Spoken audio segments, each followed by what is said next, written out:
I want to show you what we got here. Printer, we want to check it out. We want to unbox this printer. What we have here is Canon PIXMA TS7451A. What we're going to do is unbox this stuff, check it out, see what is inside. Go.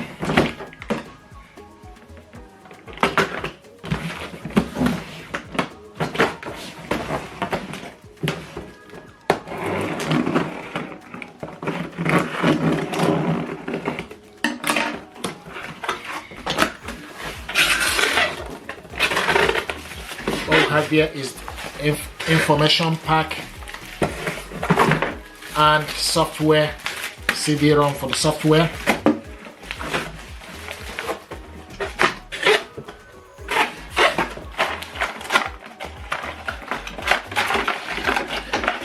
Ink cartridges.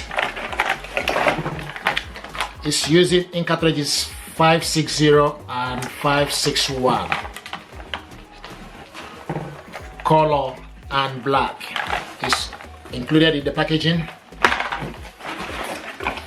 Power cables, power cable, 3-pin power cable is included in the packaging.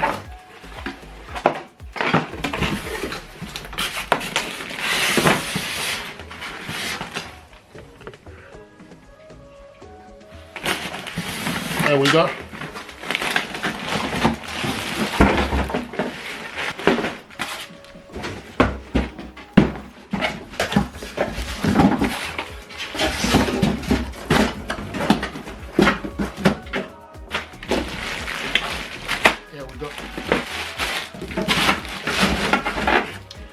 So here we go. This is what we have here. This is Canon PIXMA TS7451A.